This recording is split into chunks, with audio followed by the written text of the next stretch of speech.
पश्चिम बंगाल के मदरसों में वंदे मातरम गाना अनिवार्य कर दिया गया है और इसी फैसले के साथ वो पुरानी बहस फिर से जिंदा हो गई है। क्या एक विशेष वर्ग को दबाने की कोशिश है? और इस पर ही अलग अलग नेताओं की प्रतिक्रियाएं भी आने लग गई है। और इस रेस में सबसे आगे निकले हैं वो नेता जो हमेशा अपने विवादित बयान की वजह से लाइमलाइट में रहते हैं, हुमायूं कबीर। हुमायूं कबीर ने कहा है कि नए मुख्यमंत्री शुभेंदु अधिकारी को याद रखना चाहिए कि वो बंगाल के 11 करोड़ जनता के मुख्यमंत्री हैं। इसके साथ उन्होंने ये भी कह दिया कि मदरसों में वंदे मातरम नहीं गाया जाएगा। और तो और सरकार को मदरसों में ऐसे मामले पर निर्देश देने का कोई अधिकार ही नहीं है। पर आप समझिए कि ये कोई अकेली घटना नहीं है और ये कहीं ना कहीं एक सोची समझी राजनीतिक रणनीति का एक ताजा कड़ी है।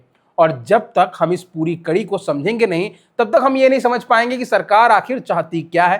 क्योंकि असली सवाल वंदे मातरम का है ही नहीं, असली सवाल उस मानसिकता का है जो हर कुछ महीनों में एक नया विवाद खड़ा कर देता है।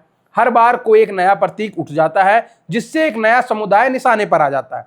और इससे सबसे नया उदाहरण बना है बंगाल। इसके साथ दिसंबर 2025 का संसदीय शीतकालीन सत्र तो याद ही आ जाता है, जहां सरकार ने पूरे 10 घंटे लोकसभा में और 2 दिन राज्यसभा में वंदे मातरम के 150वें वर्ष की बहस पर बिता दिए, जिसमें 80 से ज्यादा सांसद बोले, लेकिन उस पूरे मैराथन बहस का कोई निष्कर्ष निकला ही नहीं। तो फिर एक सवाल उठता है कि क्यों सरकार बार बार एक ही मुद्दे को उठाती है। तो आज इस लॉजिकल के वीडियो में इसी लॉजिकल विषय पर बात करते हैं। तो पहले कुछ सर्वज्ञान बातों से बात की शुरुआत करते हैं कि कांग्रेस ने ही मुस्लिम लीग के सामने झुककर दंडवत होकर वंदे मातरम का विभाजन किया और इसी गलती को सुधारने के लिए आजादी के 78 साल बाद बेरोजगारी, महंगाई, गिरता रुपया, बढ़ते कर्ज, किसानों की आत्महत्या, छात्रों की बेरोजगारी के बीच हमारी संसद का 10 घंटा खर्च हुआ।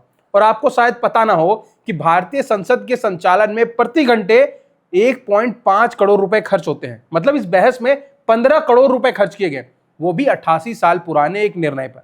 और हर बार की तरह एक मरे हुए प्रधानमंत्री को कटघरे में खड़ा कर दिया गया। और जैसे ही ये बहस खत्म हुई, जनवरी 2026 में गृह मंत्रालय का आदेश आया कि सभी सरकारी कार्यक्रमों में अब पूरे 6 स्टेंजा गाए जाएंगे। फिर उत्तर प्रदेश सरकार ने स्कूलों में इसको अनिवार्य कर दिया और घोषणा कर दी कि जो वंदे मातरम का विरोध करेगा वो भारत माता का विरोधी कहलाएगा। और कई उदाहरण भी सामने आए कि केवल इसका विरोध करने पर ही अलीगढ़ के शाहपुर कुतुब क्षेत्र के सरकारी हायर सेकेंडरी स्कूल में शिक्षक शमसुल हसन को इसीलिए निलंबित कर दिया गया क्योंकि उन्होंने सिर्फ इतना सुझाव दिया था कि गाना शुरू करने से पहले उन परिवारों से सलाह ले ली जाए जिन्हें आपत्ति हो सकती है। इसके साथ 2019 में बिहार के कटिहार में प्राथमिक शिक्षक अफजल हुसैन को गांव वालों ने बेरहमी से पीटा क्योंकि उन्होंने गणतंत्र दिवस पर वंदे मातरम नहीं गाया। और कारण क्या था कि हुसैन का कहना था कि हम अल्लाह की इबादत करते हैं, ये हमारी आस्था के विरुद्ध है और संविधान में कहीं भी नहीं लिखा है कि इसको गाना अनिवार्य है। पर अब यूपी और बिहार के बाद यही सिलसिला बंगाल के मदरसों तक पहुंच चुका है, जहां नए नए मुख्यमंत्री बने शुभेंदु अधिकारी, जो कि 11 करोड़ बंगालियों का प्रतिनिधित्व करने का दावा करते हैं।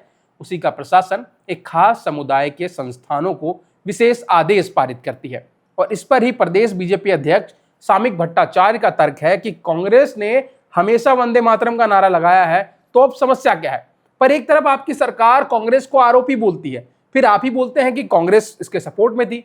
पर चलिए कोई बात नहीं है, एक बार तो ये भी मान लेते हैं, लेकिन ये भी तो आधा सच है क्योंकि कांग्रेस ने पहले 2 स्टेंजा को अपनाया था, विरोध भी कुछ ही पार्ट का किया था। पर चलिए इस पूरे विवाद की जड़ पर चलते हैं। 1875 में जब बंकिम चंद्र चट्टोपाध्याय ने यह कविता रची तो सबसे पहले बंग दर्शन पत्रिका में छपी। फिर 1882 में उनके उपन्यास आनंद मठ में इसको शामिल किया गया। और इसी पर प्रसिद्ध कर्नाटक संगीतकार टी.एम. कृष्णा ने अपनी हालिया किताब we the people of India में लिखा कि वंदे मातरम एक राजनीतिक उपकरण था जिसके लिए बंकिम ने नए स्टेंजा विशेष रूप से लिखी। और ये बात मुस्लिम लीग का प्रोपेगेंडा नहीं थी। खुद रविन्द्रनाथ टैगोर ने 1937 में नेहरू को लिखे पत्र में स्वीकारा था कि मैं खुले तौर पर मानता हूं कि बंकिम की पूरी वंदे मातरम कविता की ऐसी व्याख्या की जा सकती है जो मुसलमानों की भावनाओं को आहत करे।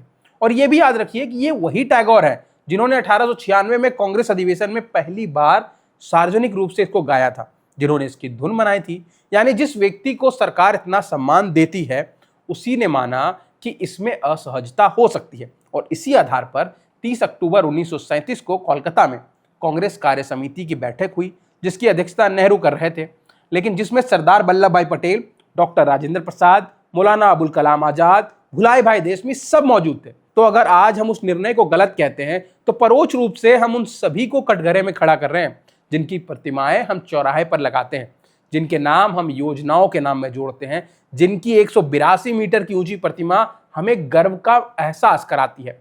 तो एक बात बताइए, ये दोहरापन कब तक चलेगा? और इसी दोहरेपन का सबसे बड़ा शिकार बनता है आम नागरिक।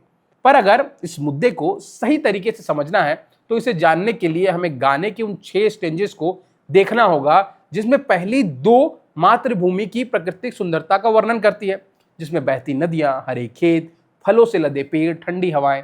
इनमें कोई धार्मिक प्रतीक नहीं है, कोई देवता नहीं है, कोई देवी नहीं है, सिर्फ मातृभूमि की जय है। इसीलिए मौलाना आजाद, मौलाना हुसैन अहमद मदनी जैसे मुस्लिम धर्मगुरु भी पहले 2 स्टेंजा गाने पर सहमत थे। मगर तीसरे स्टेंजा पर जो ये रंग है ये बदल जाता है, जहां कहा गया है सप्तकोटि कंठ यानी 7 करोड़ कंठ और द्विसप्तकोटि भुजे धृत घर करवाले, 14 करोड़ हाथों में तेज तलवारों का युद्ध नाद।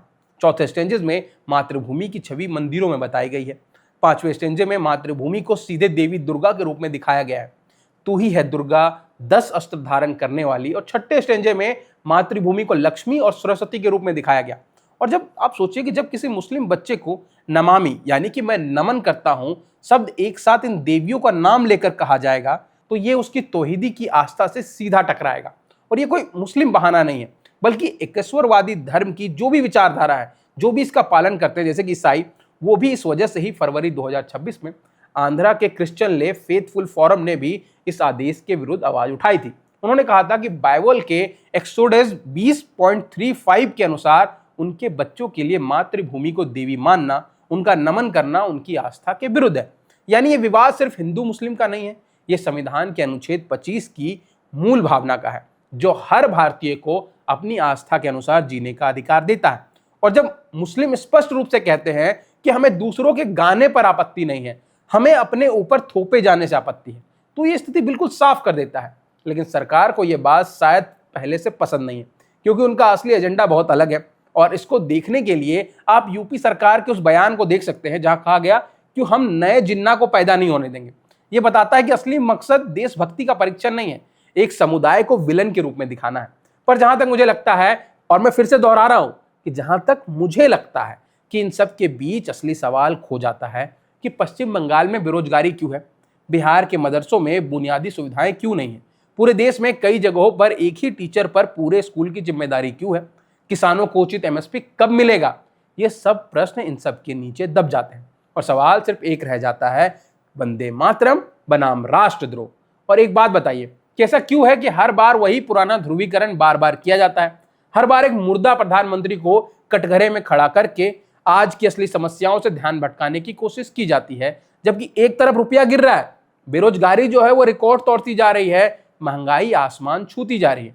तो एक बात और बताइए कि हम इतिहास की धूल को क्यों झाड़ रहे हैं? और लास्ट में एक इंपॉर्टेंट सवाल मैं आपके लिए छोड़ता हूं कि आखिर सरकार चाहती क्या है? राष्ट्र प्रेम के लिए राष्ट्रगान है ना, तो इसकी क्या जरूरत हो गई है? और आखिर ये कब तक ये सिलसिला चलता रहेगा? मदरसे के बाद कोई और संस्था, कोई और प्रतीक, कोई और समुदाय, और हर बार वही नाटक होगा, वही ध्रुवीकरण होगा, वही चुनावी फसल होगी।